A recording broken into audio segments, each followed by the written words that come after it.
Hey guys, what's up? Misha from GGD here, and today we're going to be talking about the Beyond Prog MIDI Groove Pack. Now, this pack has contributions from two awesome drummers, Bård Kolstad and Simen Sandnes. And these guys are phenomenal drummers. They really are pushing prog forward. They like to play with a lot of subdivisions and sort of mess with timings and whatnot. And they've been very kind to put a pack together. And I have put a song together. Now we're going to do things a little bit different. Normally, I write a song sort of before the fact, and then I put it together again for you. But I figured, let's try it this way. I've got the song ready to go. Maybe we could do a bit of a deeper dive. I could show you what's going on with the drums, the mix, and whatnot, and we could explore in a bit of a different way. If you guys prefer this, let me know in the comments. Maybe we'll just keep doing it this way. If you prefer the older way, where I'm sort of just recreating it in front of you, then let me know that as well. Maybe we'll go back to that format. But one advantage of doing things this way is that I can just show you what I've written immediately. So let's listen.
All right, cool. So that's the idea right there. Before we dive into the song itself, let me show you the kit I'm using. So I'm using P4 and I'm reinforcing with the P3 kit. Maybe you've seen the videos on, or the video rather, on Franken kits. But yeah, so there's a very minimal Franken kit, and I've done this sort of purposefully. So Bård plays in this band called Leprous, which I think is an awesome band. If you haven't checked them out, please do. But he has this sort of signature, like low, dry, fat snare sound, which I think is awesome. And I figured if I was going to use his grooves, I might as well go for a similar drum sound. So I'm actually using the lowest tuned snare on the P4 kit, which is the Sensitone, right? It's probably one of the lower tuned snares in our whole library, except for one, actually, technically. And that would be the BFSD, the big fat snare drum, which is actually, I don't even remember if it's tuned that low, but the big fat snare drum is actually this thing you put on the drum head, and it gives you that sort of dry, fat sound. Kind of a cool little secret. If you layer that on these, you know, it'll give you that fatter sort of snare sound. And lately I've been going for these sort of more Deftones-y, like cranked high snare drums. So it was just fun to switch it up like that. I also changed the kick that I normally use, because normally I'm using the reference sort of matching kit, or kick rather, but this had this extra weight to it, which I quite liked. This is always fun with the Franken kits, is you sort of just mix and match.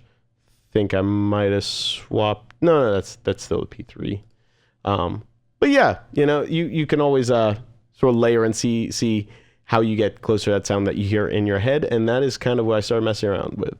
So just looking at some of the grooves right here, right off the bat, I just wanted to start jamming with this.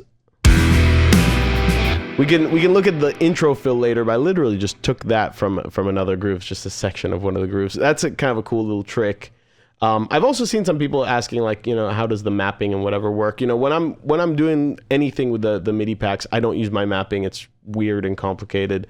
So I just go to the default GGD mapping here. I just set it to GGD on both, and then that'll work, Franken-Kit or not. And then all of these, as you go to the groove player.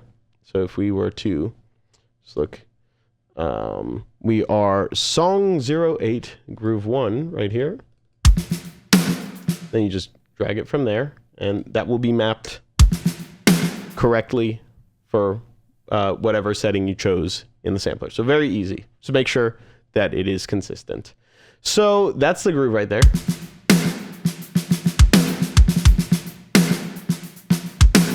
Now you'll notice this is a quintuplet groove as noted here. So what that means is that this is different from 5/8, but maybe, it could be argued that they're the same or whatever. But more importantly, when you have the click, you'll hear it's 5 beats before the next click.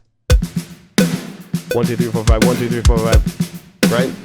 As opposed to 1, 2, 3, 4, right? So I like this. It gives it a really cool swing. And as it so happened, Seaman also did some quintuplet grooves in this pack, subdivision changes. Now this is going all over the place. So it's these grooves in the middle that are the quintuplet grooves. But they played very well together. And with this, I started just jamming with this idea.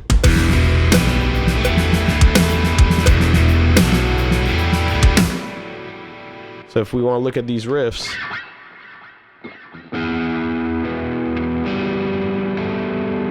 now I'm on my 8th string, which is actually tuned to drop E. I normally have this in standard, but we're going lower, and we're going to use that note because lower is more better, as I've heard.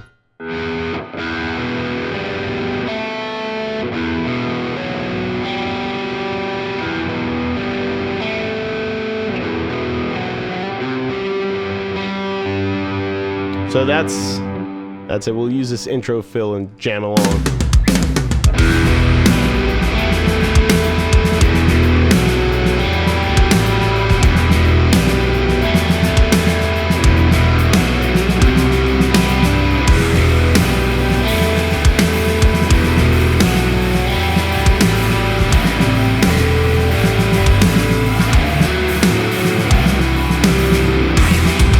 So I have a little turnaround there.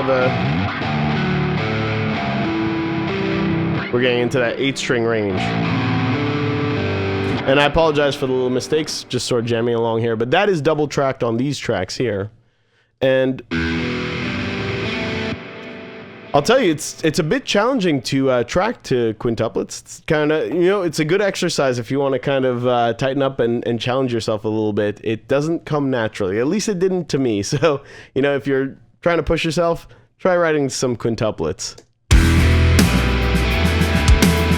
Then we've got these higher layers here.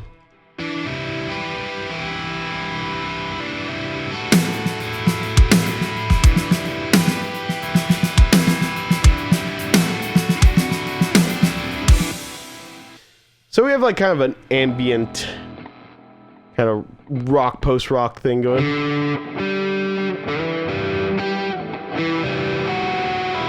I'm actually using the second position, which is the split inner coils.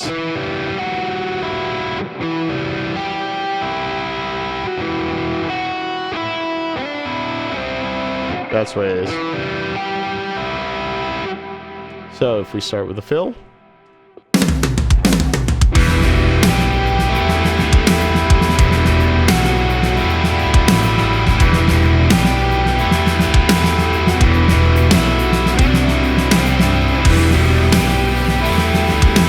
And then I figured for the other side, sometimes it is kind of fun to just do a harmony, especially on these more post-rocky things, rather than just double tracking everything.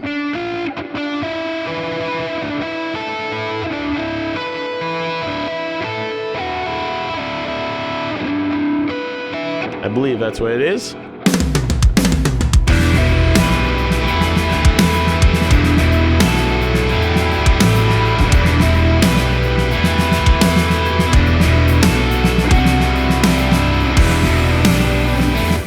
And I should note, for the bass, I'm doing things these ways. You know, I don't have to program this in front of you, which is good, because you don't have to watch me do that. But I'm using Submission Audio Gin Bass, as always. Thanks, Ermin. I've programmed it. And, you know, this is really handy, because as you start to go lower and lower, it's harder to make my real bass sound good and to have the notes really resonate and be in tune. So as I sort of explore more 8-string stuff, I do tend to lean on this a little bit. If I were to record this for real, I'd probably hire like Nolly or Simon Grove or someone to like actually track it and get everything nice in tune and with good tone. But for composing, this is fantastic. So a little plug to Ermin and Gin Bass for this, because they did a good job with that.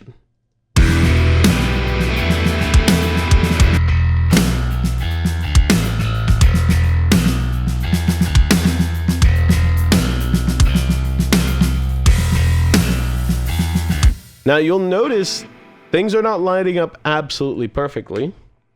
This is not absolutely gridded, and I like that. There are varying degrees of early and late hits, and you see I have my grid actually set. In every DAW it's a little bit different, but in Cubase, the way you get the quintuplet's quarter note, and then you set the tuplet to 5. So this is actually a quintuplet grid. And we like to keep the feel. With drummers that have good feel, we like to keep the feel in there.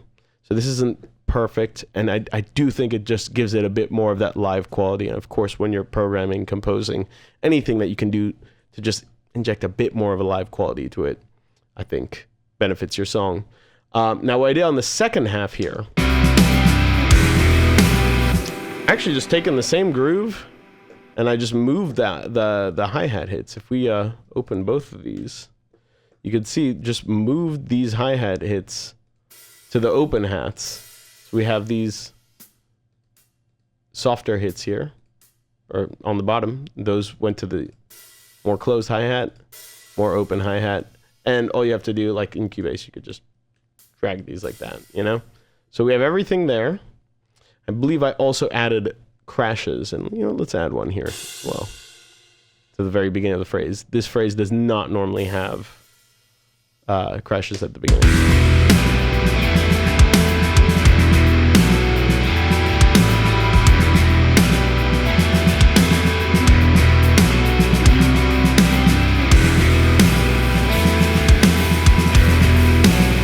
I feel like it helps sort of escalate a little bit. And I'm always kind of thinking about that, how things are building and flowing. So very, very cool grooves. And then this next one is actually a groove by Seaman. And that... So this has a really cool bell kind of groove. And it's really accentuating the quintuplets.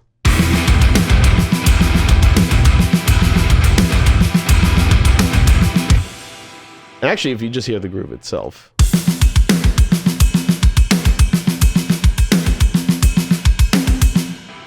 I was like, I want to write something to this where obviously it's going to be very closely matched.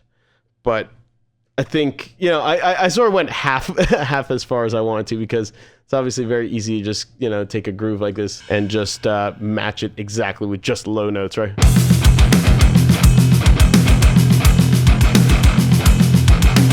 I went kind of halfway there. I was like, we gotta get some motion going on here. And this riff is hard to play to, I'll tell you.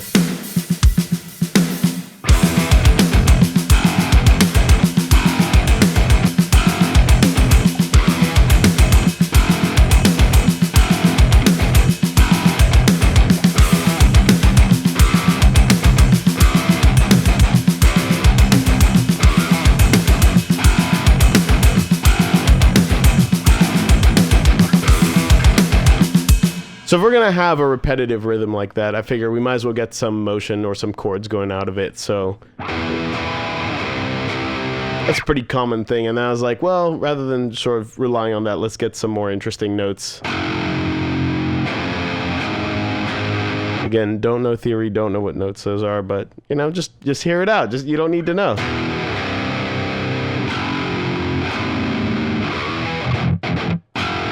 I know that's E. So that can also be accented. You might not have even noticed it at first, but there are these sort of layers going up top.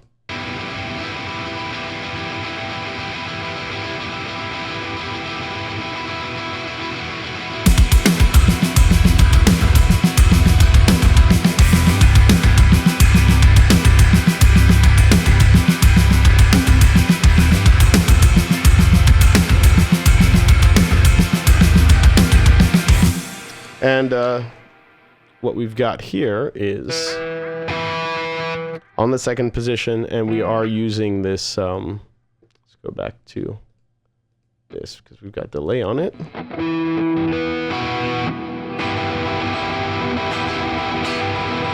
And again, because this is quintuplets, we're counting 5. So every repeat, you're doing the alternate picking pattern. You're doing 1, 2, 3, 4, 5, 1, 2, 3, 4, 5. So one starts with a downstroke, one starts with an upstroke.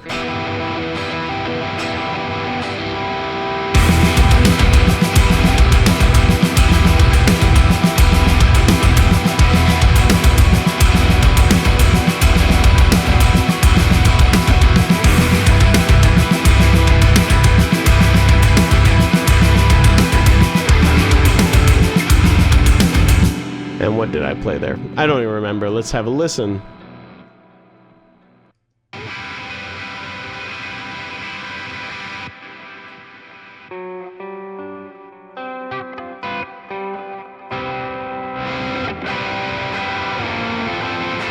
All right, looks like we did.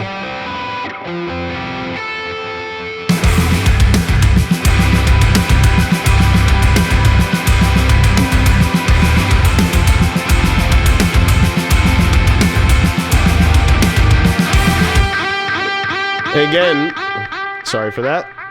We're just thinking about the chord changes. So that's what is determining.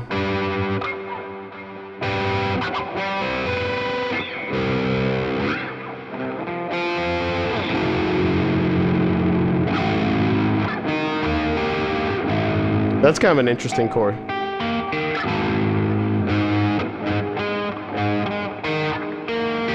So that's sometimes when I'm writing layers, I'm sort of thinking about that, like, what kind of chord is this whole thing making altogether?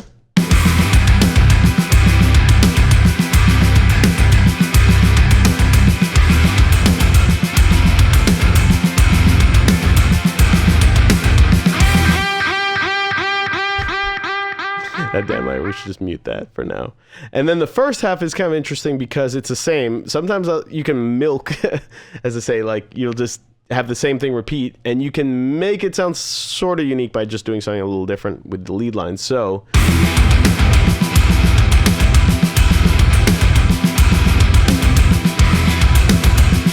we've just basically got... And it does feel like there's motion. If you just kept it on that, it would just feel like it was going twice as long. So just something to think about if you're trying to make these long sections feel like they're a little bit shorter. Then we're getting a freebie because we just get another pass of this. You'll notice I think about these things very efficiently, but it is kind of how it works. And repetition is not a bad thing. You know, that's what will help ingrain themes. It'll make things catchier in a sense. But you don't want to just repeat. You could, you know, this is effectively copy pasted. All we have is this one layer of the top, and it's just doing the whole, you know, post rock, put delay in front of your gain.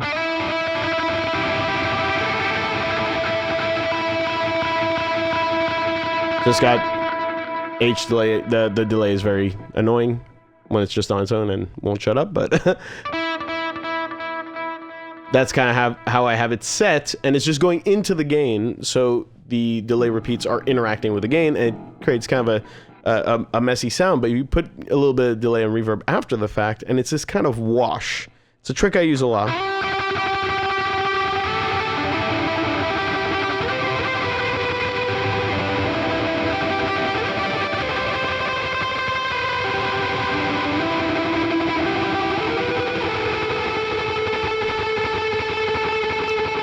We'll just go ahead and mute it, and I'll just jam along.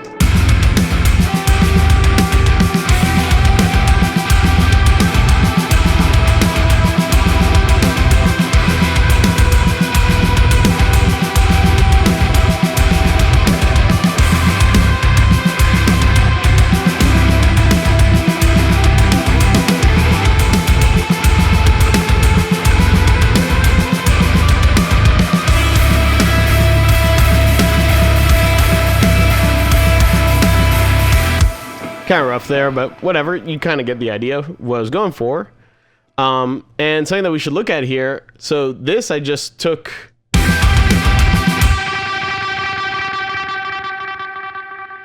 If we take a look at what's going on, it sounds like the groove changes, but all I've done is mess with the placement. So if we think about this being, I'm going to try and explain this as best as I can. If we think about this being in quintuplets, that's 5 beats per bar, it's almost changing the context of what we think a bar is.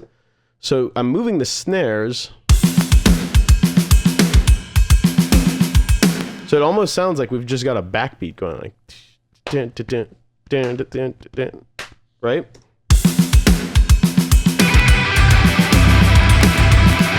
But it occupies exactly the same space. Let me mute this and I'll show you, like.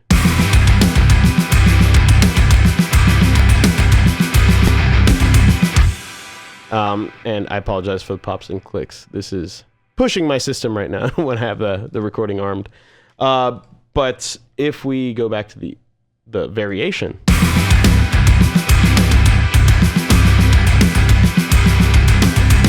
The only thing that's changed is the snare placement. And it shows you how much a snare placement can inform the pulse of a section, right? So that's kind of cool. I figured we had this groove going already, 3 times. Might as well just switch it up. It's halfway through the second repetition. It's kind of a good place. It changes it as the chord changes. That's kind of cool. It's a bit unexpected. And then this is kind of interesting, I think.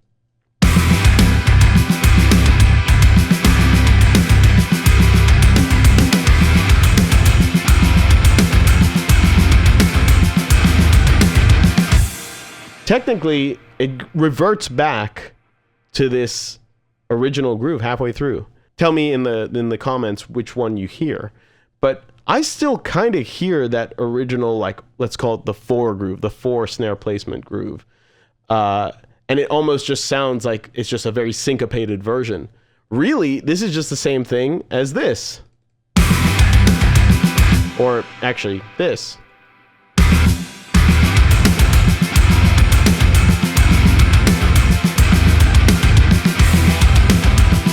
But it's kind of like you're hearing it a different way, and your brain sort of tricks you into continuing to hear it that way. It's an interesting thing. Maybe it's been studied before, but I just thought it was interesting. As I was programming, I thought it would revert back, and if I really concentrate, I can hear it reverting back. But if I sort of just enjoy and listen, it just sounds like it's just syncopating in this same feel. Anyway, we've talked enough about that. So let's move on to the last section, another quintuplet groove. And with this one, oh yeah, and if you wanted to have the reference for this one, this second groove is song 4, groove 7.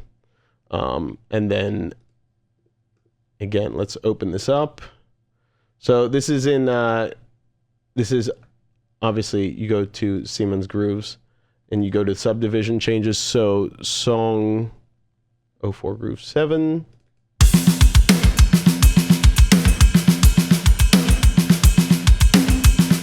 And then the one right before.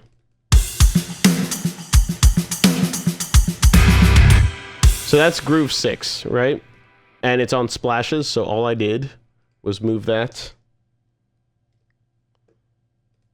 Just to hats. I don't even know where these are. I mean, you can move it to whatever you want. You want chokes. And because these are sort of played, I find that they do translate pretty well, like as you move them around. They have the right sort of feel. So I didn't really have to edit very much, just moved it to the hats. Because the splash is just kind of weird. Like, it's cool for like an accent section or a quirky section, but I want something a bit more grounded. Hats are grounded.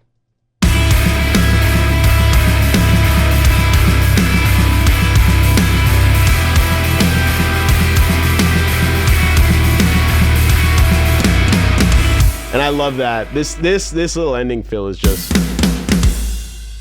floor flams. Floor and snare flams. I mean, that's just cool. And again, when it's played, it's just got this really loose feel. It could take a little bit of work to get flams that you program to sound as good. So really, that I think it's the flams that sold me on that groove.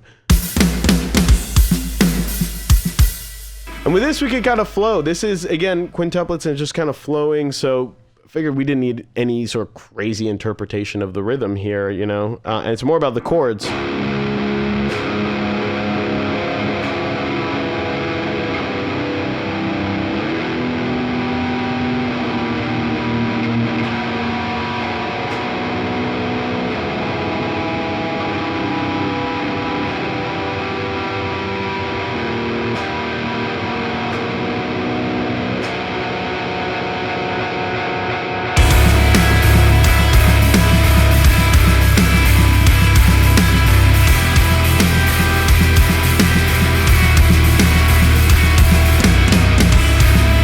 Then we've got this lead line here.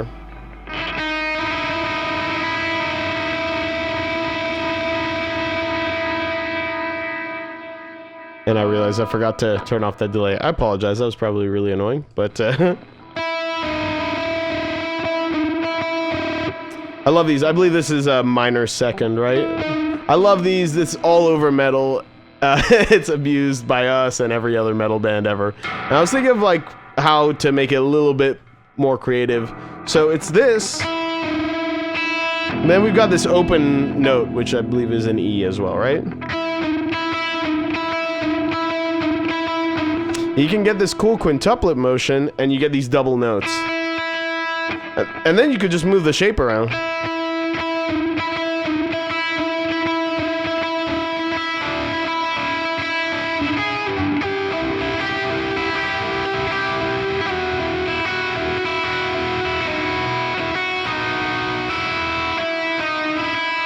I remember I had to get the fingering just right for it to sort of ring out. So let's just try jamming along to that.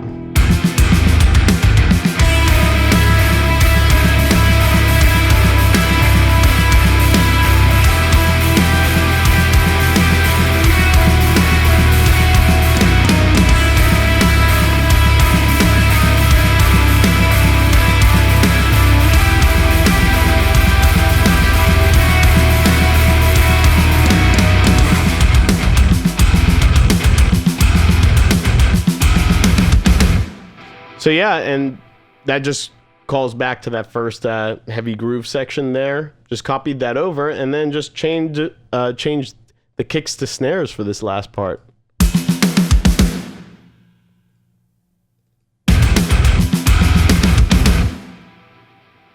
Which just kind of gives it a bit of a final, you know, good little ending there. Obviously, if this was a full song, I'd probably repeat parts, expand. But that would be a cool way to end the song. You know, so I at least have the ending. Got the beginning, got the ending figured out. The stuff in the middle, you can always add more, right?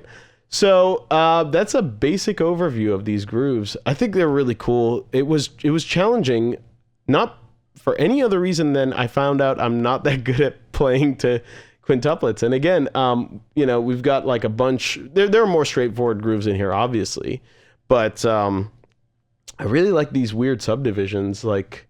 If you look at some of these other grooves here.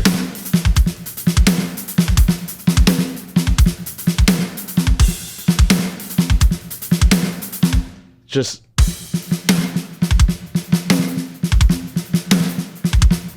there's some really cool grooves in here.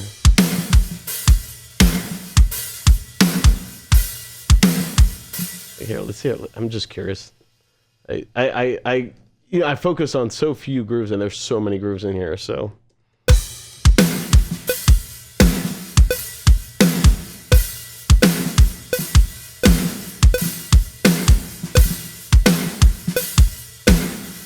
Oh man, that's awesome. Should have used that.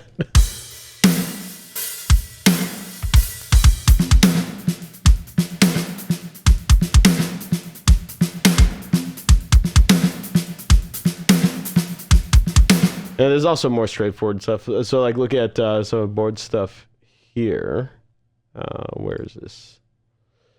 What would be appropriate for this tempo? Could do, so you can always do this kind of stuff. You do 190 and then you play it at half speed. Or did I do that the wrong way? Double speed.